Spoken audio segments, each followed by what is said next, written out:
Caitlin DeSilvey, and I'm a senior lecturer in environmental social science here at the ESI. Well, my background is in cultural geography, and what I study is people's relationships to places and also to objects. I'm interested in how they relate to those things when they're changing, so environmental change or ruined buildings, things that are in the process of going from one state to another. I'm interested in studying that kind of change.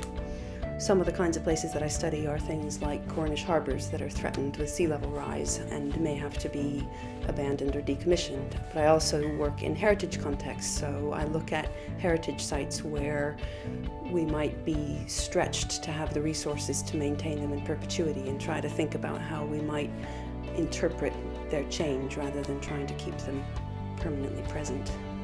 A lot of the work that I've done has been rooted in the Cornish environment. At the moment I'm beginning a project which is an interdisciplinary project on drought and water scarcity. So we are working on a catchment level. One of the catchments is the Foy here in Cornwall, and we'll be talking to people about their experiences of past water scarcity and drought, how they make sense of that, how some of that knowledge that they have about their own experiences might help us inform future policy.